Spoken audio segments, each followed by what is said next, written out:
Anisur Rahman sir Bangladesh প্রাথমিক সহকারী শিক্ষক সমাজের অত্যন্ত দক্ষ এবং চৌকসের সম্মানিত সভাপতি, তিনি ঐক্য পরিষদের আহ্বায়ক ছিলেন, সরকারি কর্মচারী পরিষদের সমন্বয়ক ছিলেন।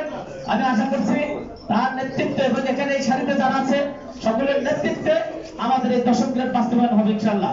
আমি সম্মানিত বাংলাদেশ প্রাথমিক সহকারী শিক্ষক সমাজের সভাপতি আনিসুর রহমান স্যারকে স্বাগত বক্তব্য দেওয়ার জন্য অনুরোধ করছি।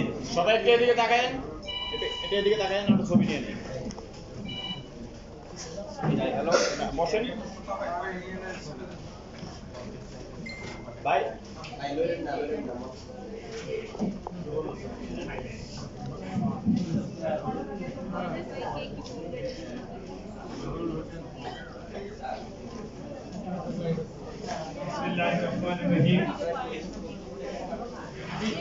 আজকের এই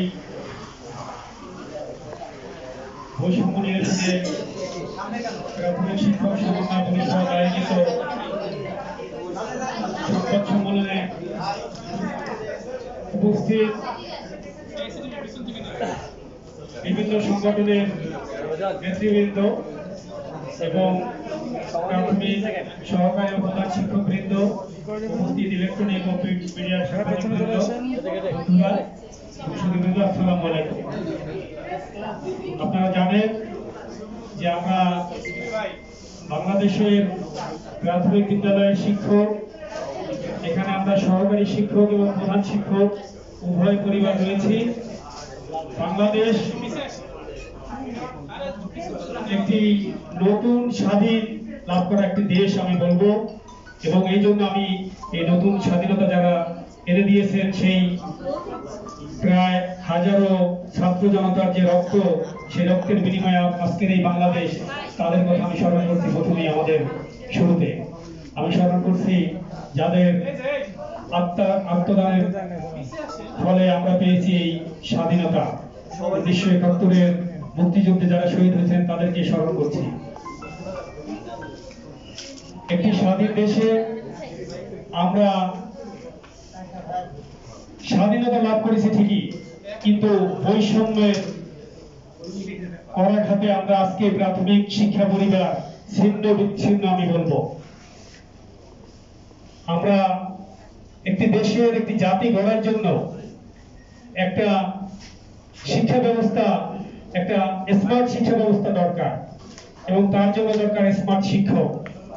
কিন্তু আজকে আমাদের প্রাথমিক বিদ্যালয়গুলোতে বিশ্ববিদ্যালয়ের ডিগ্রিধারী সব শিক্ষকরা এখানে অত্যন্ত কঠিন পরীক্ষার মাধ্যমে চাকরিতে আসেন, কিন্তু তারা এই চাকরিতে আসার পরেই তারা চেষ্টা করেন কিভাবে এই চাকরি ছেড়ে উন্নত কোনো আরো ভালো সুযোগ পাওয়া যায়। এই জন্যই প্রাথমিক শিক্ষাটা হলো এখন একটা ট্রানজিট পেশা। এই যে প্রাথমিক শিক্ষকরা একটা ট্রানজিট পেশার মতো আছি আমরা। প্রতি বছর এত বেশি প্রাথমিক শিক্ষক চাকরি ছেড়ে অন্য ডিপার্টমেন্টে চলে যাচ্ছে, এরকম নজির বাংলাদেশের বা বিশ্বের অন্য কোনো ডিপার্টমেন্টে আছে বলে আমার মনে হয়। এর কারণ কি? এর কারণ আমরা যারা শিক্ষক রয়েছি, এদের যে জীবনমান, এদের যে সম্মানী দেওয়া হয়, এটা বিশ্বের সবচেয়ে সর্বনিম্ন পর্যায়ে। এমনকি আমাদের এশিয়ার মধ্যে যে দেশগুলো রয়েছে তার মধ্যে বাংলাদেশের অবস্থান সর্বনিম্ন। আমরা প্রাথমিক বিদ্যালয়ে সর্বনিম্ন যোগ্যতা হচ্ছে এখন গ্রাজুয়েট 2য় শ্রেণী। অন্যান্য ডিপার্টমেন্ট, বিশেষ করে আপনি যদি দেখেন পুলিশ ডিপার্টমেন্ট বলেন, কৃষি ডিপার্টমেন্ট বলেন, স্বাস্থ্য ডিপার্টমেন্ট বলেন, সব জায়গায় এই গ্রাজুয়েট যারা রয়েছে তারা 10ম গ্রেড পাচ্ছে। কিন্তু এখানে প্রাথমিক বিদ্যালয়ে আমরা 13তম গ্রেডে চাকরিতে প্রবেশ করি। আমরা এর ফলে কি হচ্ছে যে একজন গ্রাজুয়েট বা একজন উচ্চ ডিগ্রিধারী শিক্ষক এখানে আসার পরে তার যে মেধা, এই মেধায় ভাটা লেগে যায়। কারণ তার অন্য চিন্তা করতে হয়, আয়ের ব্যবস্থা কিভাবে তার দিন যাপন করবে, কিভাবে সে ভালো থাকতে পারবে। এই জন্য আমরা এই সারা বাংলাদেশের শিক্ষকরা, আপনারা জানেন যে ইতিমধ্যে বিভিন্ন উপজেলায় এই যে ন্যায্য দাবি নিয়ে, যে 10ম গ্রেডের দাবি আমরা নিয়ে আমরা মাঠে নেমেছি। তারই প্রেক্ষিতে আপনারা জানেন যে আমরা বাংলাদেশে প্রাথমিক শিক্ষকের অনেকগুলো সংগঠন রয়েছে, সবগুলো সংগঠনে কিন্তু এই প্রাথমিক শিক্ষকদের এবং প্রাথমিক শিক্ষার উন্নয়নে কাজ করে যাচ্ছে। আমি প্রত্যেকটি সংগঠনকে ধন্যবাদ দেব যার যার জায়গা থেকে শেষে কাজ করছে। অনেকে কাজ করতেছেন, আমাদের অনেক শিক্ষক রয়েছেন যারা ব্যক্তিগতভাবেও নিজ উদ্যোগে নিজেকে নেতা বানিয়ে তারাও কাজ করছে, তাদেরকেও ধন্যবাদ।